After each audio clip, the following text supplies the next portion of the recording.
नहीं, वो होता है कि कुछ बच्चे सीधी तरह बातें नहीं समझते, उनको चमाट लगानी पड़ती है, उनको गाली गलौज करना पड़ता है, फिर वो थोड़े समझते हैं। तो ऐसा ही कुछ किया होगा एंसेलोटी ने। हाफ टाइम में विनीसियस को बुलाया होगा अपने पास, एक चमाट मारा होगा, खींच के जोर से एकदम हाथ पे थूक लगा के चमाट मारा होगा एंड समझाया होगा, फिर भेजा होगा हाफ टाइम बाद खेलने के लिए। एंड उसका चीज काम कर गया। सेकेंड हाफ में जो परफॉर्मेंस हमने देखी रियल मैड्रिड की, टू बी वेरी ऑनेस्ट, मेरे हिसाब से this was a cracker of a performance. पर आई फील हम ये गेम जीत सकते थे। ये गेम में हमने 5 बड़े चांसेस क्रिएट किए थे एंड 4 बड़े चांसेस मिस किए थे। आई फील ये गेम हमें जीतनी चाहिए थी। बट अगर मैं परफॉर्मेंस की बात करूं तो performance was good in the second half, but Ancelotti has to do something. अगर ऐसे खेले मैनचेस्टर सिटी के सामने तो भाई साहब, मैनचेस्टर सिटी, जापानी तेल एंड रियल मैड्रिड के प्लेयर्स का पिछवाड़ा, अब तुम समझ जाओ कि आगे क्या होगा। तो guys, welcome to my channel. आज के इस वीडियो में हम बात करने वाले हैं about real Madrid and Atletico Madrid के गेम के बारे में, जिसमें 1-1 का ड्रॉ हुआ। दोनों ही टीम को 1-1 पॉइंट मिला एंड इसमें सबसे ज्यादा खुश हुई एफसी बार्सिलोना। उन्होंने ये मैच देखा होगा, मस्त अपने दोस्तों को घर पे बुलाया होगा, पेड्री, गावी, फर्मिन, पता नहीं बाल्डे वाल्डे बैठे होंगे, मस्त हुक्का वुक्का पी रहे होंगे और मैच देख रहे होंगे और बातें कर रहे होंगे कि अगर गेम ड्रॉ होता है तो क्या। एंड गेम ड्रॉ हो गया। उसके बाद चारों के चारों बच्चे निकले होंगे अपने स्कूटी पे स्पेन में घूमने के लिए, क्योंकि वो सेलिब्रेट करेंगे, क्योंकि ये रिजल्ट उनको चाहिए था। इससे होगा ये कि अगर कल के गेम में बार्सिलोना सेविया को हरा देती है तो वो रियल मैड्रिड से 2 पॉइंट ही पीछे रहेंगे एंड एथलेटिको मैड्रिड से 1 ही पॉइंट पीछे रहेंगे। एक टाइम पे रियल मैड्रिड 7 पॉइंट आगे थी। अब अगर कल बार्सिलोना जीतती है तो 2 ही पॉइंट आगे रहेगी। बट अगर मैं गेम की बात करूं, गेम के फर्स्ट हाफ में रियल मैड्रिड का परफॉर्मेंस ऐसा था कि पता नहीं बोलूं तो बोलूं क्या। गाली तो दूंगा नहीं मैं, ऑब्वियसली मेरे घर वाले भी देखते हैं, अब वो गाली सुन के मुझे खुद को ही गाली देंगे, तो इससे अच्छा मैं क्यों बोलूं गाली जब मुझे ही गाली एट द एंड सुननी पड़ेगी। पर जो मैंने परफॉर्मेंस फर्स्ट हाफ में देखा, विनीसियस जूनियर, पता नहीं फर्स्ट हाफ में, मतलब मेरे दिमाग में तो, अगर आपने मेरा प्रीव्यू देखा होगा तो मैंने तो कहा था कि विनीसियस जूनियर गुस्से में आएगा, बकचोदी करेगा। बट अगर यही गुस्सा था विनीसियस जूनियर का तो मुझे नहीं पता। First half Vinicius Junior was not good. First half Dani Ceballos का decision making was not good. उसने अच्छा खेला फर्स्ट हाफ में, उसने 99% पासिंग कंप्लीट की, but decision making was not good. एक चीज जो मैं डैनी सेबायोस के गेम में देखता हूं, जो मुझे लगता है कि इंप्रूव होनी चाहिए, वो है डिसीजन मेकिंग। जब बॉल आगे पास करना होता है, बेलिंगम कितनी बार रन मारता है, विनीसियस रन मारता है, बट वो उसको देखता नहीं है एंड वो साइड में पास कर देता है। तो डैनी सेबायोस फर्स्ट हाफ में ये कर रहा था। इसके बाद हमने देखा कि एम्बापे का गेम ऑफ था। बट अगर आप मुझे पर्सनली पूछो तो पूरे के पूरे गेम में देयर वाज वन पर्सन जिसने मचाया है एंड उस इंसान का नाम है रोड्रिगो। वो फर्स्ट हाफ में भी इतना ही बेहतरीन था एंड सेकेंड हाफ में भी उतना ही बेहतरीन था।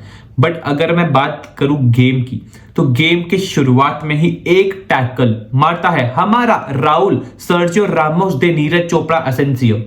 भाई साहब, असेंसियो का भी एक बेहतरीन सा गेम था। I am happy with the performance of Raul Asensio. पर खैर, धीरे धीरे गेम में जो इवेंट हुए हैं उस हिसाब से जाते हैं। तो दोस्तों, एंसेलोटी ने अब 12 गेम खेले हैं, कार्लो एंसेलोटी ने 12 गेम खेले हैं अगेंस्ट एथलेटिको मैड्रिड एंड बस 2 ही गेम जीती है। एथलेटिको मैड्रिड के सामने एंसेलोटी नहीं कर रहा है डिलीवर जब जरूरत होती है।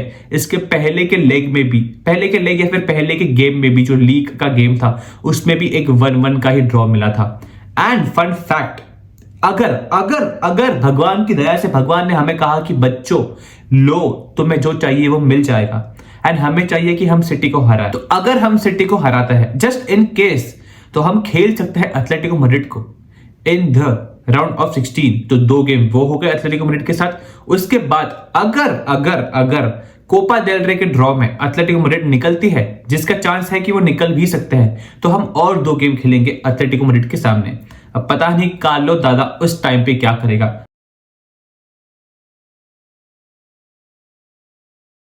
बट खैर ये सब साइड में रख देता है। फाइनली स्टार्ट करता है गेम के बारे में बात करने से। तो गेम के स्टार्ट में हमने देखा कि मार्सेलो को फाइनली मैड्रिड फैंस के सामने एक अच्छा गुड बाय करने का मौका मिला। अभी हाल ही में वो रिटायर हो गया था फुटबॉल से एंड वो आया स्टेडियम में, तो सबने उसको अपलॉड किया and we all know that Marcelo कैसा ही प्लेयर है। बट अगर मैं बात करूं फर्स्ट हाफ के परफॉर्मेंस की, तो स्टार्ट में मैंने आपको हेड्स अप दे दिया था, बट फर्स्ट हाफ का परफॉर्मेंस वाज नॉट गुड।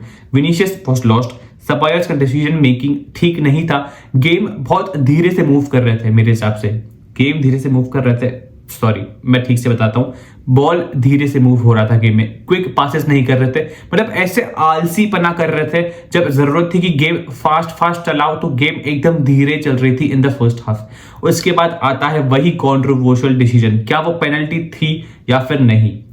अगर आप मुझे पूछो, I just don't want to comment उस चीज में, क्योंकि मेरे हिसाब से contact was very minimal and उसका वो इंटेंशन भी नहीं था कि वो फाउल करे। बेसिकली वो कहीं और देख रहा था, बट खैर रेफरी ने वो फाउल दिया एंड आई न्यू, मैं जानता था कि ये चीज होने वाली है, क्योंकि जो भी बकचोदी चल रही है Real Madrid and La Liga की, बेसिकली उसमें कुछ ना कुछ बकचोदी मैं जानता हूं कि उसका जो प्रेसिडेंट है वो कहता है कि मैड्रिड को काम रहना चाहिए, फिर एंथेलोटी उसको रिप्लाई करता है। तो मैं जानता था कि ये सब बकचोदी होने वाली है, हम इस गेम में कुछ तो ऐसा डिसीजन होगा जो मैड्रिड बेसिकली उनके अगेंस्ट जाएगा एंड ठीक है, खैर वो सब चीजों को साइड में रखता है। बट इस गेम में रेफरी वॉज शिट, रेफरी टट्टी हरकतें करता है, फिर लोग आके कहते हैं कि मैड्रिड फाइल क्यों कर रही है कंप्लेन। जब रेफरी ही आपके ऐसे टट्टी हरकतें कर रहा है तो खैर लेट इट बी, रेफरी को साइड में रखता है। फिर यूलियन आल्वारेस पेनन का मारता है टीबो कोर्टवा के सामने इन द सैंटियागो बर्नाब्यू। हाँ खैर अच्छा मारा उसने पेनल्टी, एक पेनन का, ठीक है पेनन का तुम कभी भी मारते हो तो एक रिस्क होता है, बट फाइनली अल्वारेस ने वो कन्वर्ट कर दिया। यहां होता है 1-0 एंड अगर मैं बात करूं उसके बाद बहुत ऐसे चांसेस थे जहां हम खुल सकते थे, जहां हमारी पैंट खोली गई थी। बेसिकली 3-4 बार 1v1 हो गया था, डिफेंडर्स बहुत ज्यादा आगे चढ़ के खेल रहे थे, एंथेलोटी बहुत ज्यादा ऊपर चढ़ा के खेल रहे थे डिफेंडर्स को, जहां पे बहुत बार मैंने देखा, एक बार तो चाउमेनी एंड अल्वारेस का 1v1 हो गया था। भाई साहब चाउमेनी एंड अल्वारेस का 1v1, वो तो ठीक से वो थोड़ा धीमा हो गया एंड अल्वारेस कन्वर्ट नहीं कर पाया। फिर हमने देखा कि सैमुअल लीनो एंड बेचारा लूकस वास्केस 1v1 आ गया था। एक तो मुझे पता इतना बुरा लगता है हमारे लूकस वास्केस के लिए कि कोई भी प्लेयर उसको 1v1 लेता है जो पेसी हो, भाई वो उसको खोल देगा, तो मुझे बहुत बुरा लगता है लूकस वास्केस के लिए। तो ये सब बकचोदी चल रही थी जहां पे फर्स्ट हाफ में ही वो 2-3 गोल मार सकते थे। उसके बाद आता है सेकेंड हाफ में मुझे नहीं पता ऐसा क्या हुआ, अंदर ऐसा क्या शिलाजीत खिलाया हमारे एंथेलोटी ने विनीसियस जूनियर को एंड भेजा एंड बोला हर एक प्लेयर को कि भाई साहब बकचोदी मत कर लौड़े, बकचोदी मत करो, ठीक से खेलो, दिखाओ कि तुम क्या हो। एंड ऐसा ही कुछ हुआ। सेकेंड हाफ में हर एक मैड्रिड का प्लेयर जब गेम स्टार्ट करता है, ऐसे ब्यूटीफुल तरीके से गेम स्टार्ट करता है, बेलिंगम का रोल चेंज कर दिया जाता है। बेलिंगम को ये चीज कही जाती है कि तू बॉक्स में और अराइव कर, तुझे क्रॉस मिलेगा। तो हमने देखा कि सबसे पहले बेलिंगम बॉक्स में आता है, पहले वो हेडर मार देता है और ब्लॉक सेव कर देता है। उसके बाद हम देखते हैं राइट हैंड साइड से, जो फर्स्ट हाफ में राइट हैंड साइड ज्यादा चल रहा था, लेफ्ट हैंड साइड ऑक्यूपाइड नहीं था उतना, लेफ्ट हैंड साइड में गेम नहीं चल रही थी, वो सेकेंड हाफ में एंथेलोटी चेंज करवाता है। बट खैर अभी हम बात कर रहे थे राइट हैंड साइड की। वहां से बंगाली आता है, कटाता है, बेसिकली बॉल लेता है, बेलिंगम के पैरों पे डालता है, बेलिंगम शॉट लेता है पर वो डिफेंड हो जाता है एंड बॉल गिरती है किलियन एम्बापे के पैरों पे, किलियन एम्बापे गोल मार देता है। एक टाइम पे ऐसे सब बॉल्स किलियन एम्बापे के पैरों पे नहीं गिर रहे थे, बट खैर वो कहते हैं ना कि जब तुम्हारा टाइम सही चल रहा होता है चीजें तुम्हारे लिए क्लिक करती है। तो किलियन एम्बापे के ऐसे कुछ दिन चल रहे हैं। पिछले 8 गेम में 9 गोल मार चुका है किलियन एम्बापे गोल मारता है, 1-1 हो जाता है। एंड दोस्तों मेरे हिसाब से आई फील ये गेम में सेकेंड हाफ में जो हमने परफॉर्मेंस दिया, आई हैव टू से हमें ये गेम जीतना चाहिए था। हमने 4 चांसेस मिस किए। फिर तुम बात करो कि वो बेलिंगम के हेडर थे, किलियन एम्बापे का हेडर था, विनीसियस का एक बेहतरीन सा सेव जो ओब्लाक ने किया। भाई साहब ओब्लाक आएंगे, ओब्लाक पे भी धीरे धीरे करके आएंगे, बट ओब्लाक ने बेहतरीन सा सेव किया। एंड सेकंड हाफ में हमने देखा कि मैड्रिड ट्राई कर रही है 16 शॉट्स मैड्रिड ने मारे सेकंड हाफ में, 16 शॉट्स जिसमें से 9 शॉट्स ऑन टारगेट थे। 16 में से 9 शॉट्स ऑन टारगेट, बट एक ही गोल मार पाए। तो आई फील सेकेंड हाफ में एथलेटिको मैड्रिड भी उतना अच्छा नहीं खेल रही थी। क्या पता उनको क्या हुआ, मे बी वो ड्रॉ लेने आए थे जैसे हर टाइम आते हैं, बट सेकेंड हाफ में एथलेटिको मैड्रिड इतना अच्छा नहीं खेल रही थी। एंड फिर मैं बात करूं बेसिकली तो गेम खत्म होता है, एक 1-1 का ड्रॉ होता है गेम में, एंड खुश होती है FC Barcelona obviously. But I feel दोनों ही मैनेजर्स की टैक्टिक्स की मैं बात करूं तो फर्स्ट हाफ में सिमियोने के टैक्टिक्स बहुत बेहतरीन तरीके से काम कर रहे थे। एंथेलोटी को उसने डोमिनेट कर दिया था बेसिकली, एंथेलोटी को दिखा दिया था कि बेटे मैं हूं तेरा बाप। बट सेकंड हाफ में थोड़ा उल्टा हो गया, सिमियोने के टैक्टिक्स ठीक से काम नहीं कर रहे थे। एंथेलोटी ने जो प्लान किया था या फिर जो भी कहा था हाफ टाइम में या फिर जो भी माल फुकवाया था बच्चों को हिट कर गया, एंड बच्चे सेकंड हाफ में बेहतरीन तरीके से खेल रहे थे। माना कि एक ही गोल मारा बट खेल अच्छा रहे थे। अगर ऐसा खेलेंगे सिटी के सामने अटैक में तो मैं खुश हूं। फिर तुम कितने भी गोल्स खाओ, तुम अटैक में अच्छा कर रहे हो, पर डिफरेंस यही है कि उस दिन कन्वर्ट कर देना भाई, कन्वर्ट कर देना। प्रॉब्लम यही है क्योंकि सिटी के पास ऑब्वियसली प्लेयर्स है जो बहुत आसानी से और खोल सकते हैं हमें। तो 2 प्लेयर्स ऐसे थे जिसके बारे में मुझे बात करनी है, एंड उन प्लेयर्स का नाम है चाउमेनी एंड राउल असेंसियो। अगर मैं वो पेनल्टी साइड में रख दूं तो दोनों के दोनों डिफेंडर्स ने एक बेहतरीन सा परफॉर्मेंस दिया था। सबसे पहले I want to talk about Raul the Sergio Ramos the Neeraj Chopra the Asensio. पहला ही टैकल उसने दिखाया कि वो किस तरीके से मारेगा एंड कैसे परफॉर्म करेगा। तो राउल असेंसियो का एक बेहतरीन सा गेम था। आई फील वो हर टैकल के बाद सेलिब्रेट करता है, वो थोड़ी बकचोदी करता है, थोड़ी ऐसे मस्ती करता है, प्लेयर्स को दिखाता है कि भाई खड़े हो बकचोदी मत कर। तो ऐसा ही प्लेयर मिसिंग था। रूडीगर जो पागल हरकतें करता है ना, वैसा ही सेम करता है असेंसियो। एंड आई फील कि असेंसियो मे बी हम उसे चांस दे, हम उसे और खिलाए तो हमें नेक्स्ट समर ज्यादा साइनिंग्स करने की जरूरत नहीं है। Asensio can be a good player. Obviously अभी बच्चा है, उसको टाइम लगेगा, उसको ग्रूम कर सकता है players like Rudiger, but Asensio का एक बेहतरीन सा गेम था। चाउमेनी का अगर मैं पेनल्टी निकाल दूं तो एक बेहतरीन सा गेम था। चाउमेनी जब जरूरत पड़ने पे अच्छे खासे डिफेंड कर रहा था, अच्छे खासे टैकल्स मार रहा था, एंड वो लास्ट बेसिकली जो कोर्टवा ने सेव किया वो उसमें चाउमेनी की गलती थी, बट खैर वो ऑफसाइड था, गोल जाता तो मिलता नहीं। उसके बाद इफ आई टॉक तो फरहान गार्सिया, गाइस मैंने अपने लाइनअप में फरहान गार्सिया को स्टार्ट किया था, मैंने मेंडी को स्टार्ट नहीं किया था। तो मेंडी की जगह फरहान गार्सिया खेल रहा था, एंड फरहान गार्सिया का एक बेहतर गेम था। I feel he played a good game. जब जरूरत पड़ी वो अपना पेस यूज कर रहा था। स्टार्टिंग में थोड़ा ऐसे पास मिसप्लेस हो रहे थे, but Farhan Garcia had a good game.